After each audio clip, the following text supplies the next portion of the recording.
All right, let's talk about the UFC. Man, I have to tell you, I gotta give.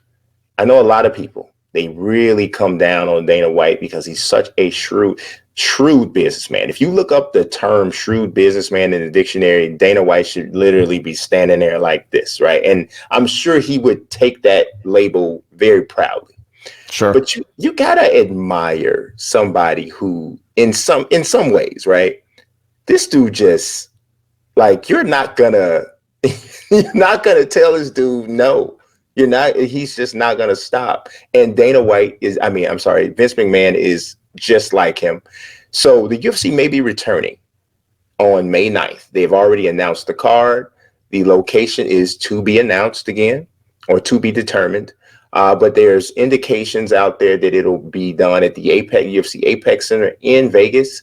But there's also a chance there could be some stuff happening in Florida because of the new essential business law that has been passed. The first person to break in with it was Vince McMahon with the WWE, because that's where the Performance Center is in Orlando.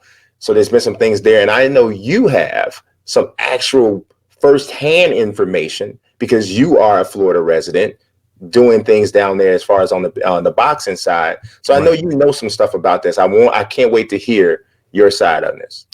So yeah, there was an executive order in Florida that was signed yesterday from, I guess, the Department of Emergency Services that, and look, I'm paraphrasing here, but the gist of it is as follows.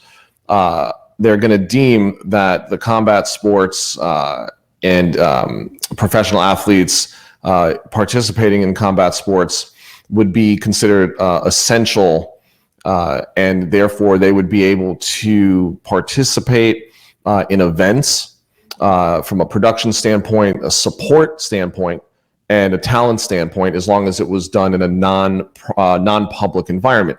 So that really just opens the door for shows to resume in the state of Florida. It could be UFC, it could be boxing, it could be bare knuckle. All of it's on the table, as long as it took place in an environment that did not include a live gate and audience. Very similar to what we saw with the WWE and WrestleMania, where it was in front of a studio, basically in a studio for televised purposes only. Look, this is huge for combat sports fans, but it's also more huge for combat sports participants, because if these guys can get back to work and they can train and compete in a healthy and safe environment, and then be able to perform, get paid, and have millions of people in essence around the world have the opportunity to see him do so, then look, I mean, it's a blessing. Yeah, it really is. I mean, I had mentioned this on one of our previous shows, how, as someone who covers the sport for multiple outlets, does it in a freelance sort of a format, while you absolutely prioritize keeping people safe, the one thing about it is when there's nothing to cover, it impacts every aspect of the industry. It impacts the performers, it impacts the workers who work at the different arenas, the promoters, the networks who depend on this content, and it also impacts the media who writes about these events. So by all means, I welcome the return of boxing, return of MMA. And the other thing, from a psychological standpoint, while it won't look the way it has looked in the past and the way people are used to, it still represents some element of normalcy, and I think psychologically that may be one of the most significant and potentially negative impacts of what's going on right now in the world, is because so much is out of whack. So much is, it's just not normal. I was telling somebody the other day, it's one thing to be a homebody like I am. I'm a type of person that likes to be at home. It's one thing to be at home by choice.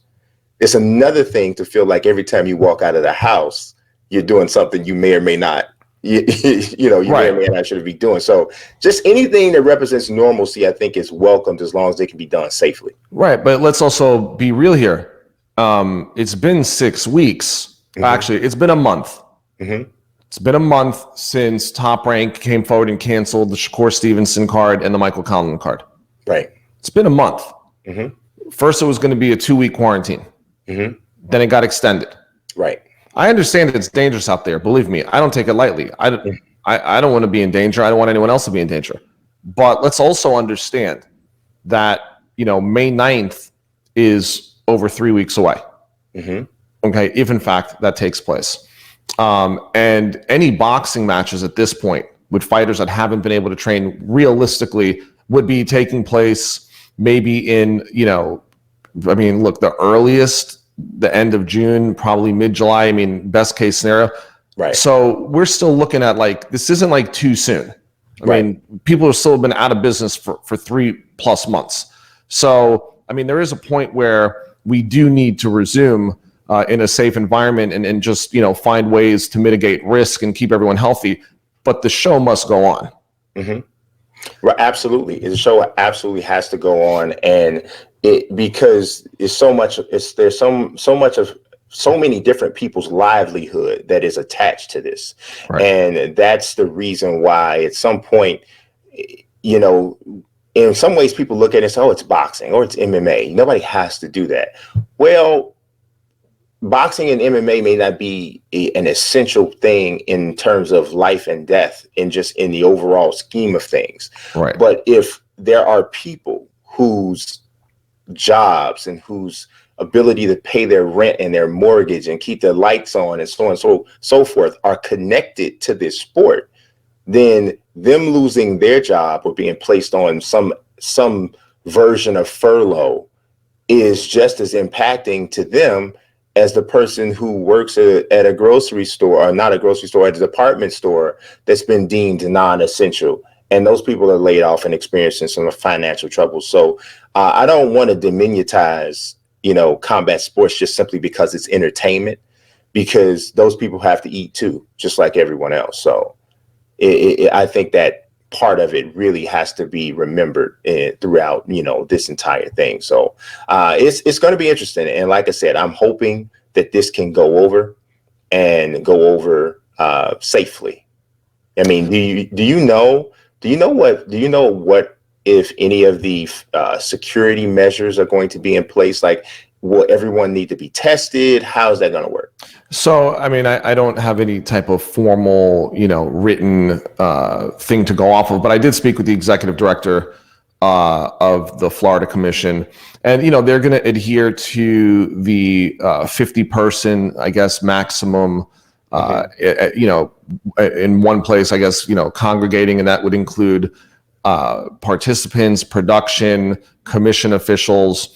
And I think as long as they're properly partitioned, then, they might be able to have another set of 50, depending on if they were separated, depending on the type of venue. I definitely think they can make it work. I definitely think they'll come out with some guidelines, but at some point,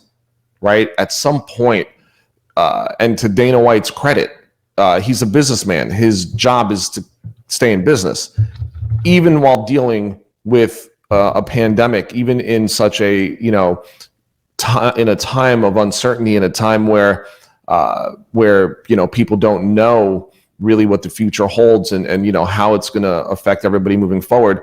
Look, Fight Island, I think, is a brilliant idea, right? I think it's a great idea as far as a short-term solution. Ultimately, without having fans down the road, it's not going to be such a great idea. However, for the foreseeable future, it's definitely something that I think could work. And look, I'm just hoping to see us back in action pretty soon.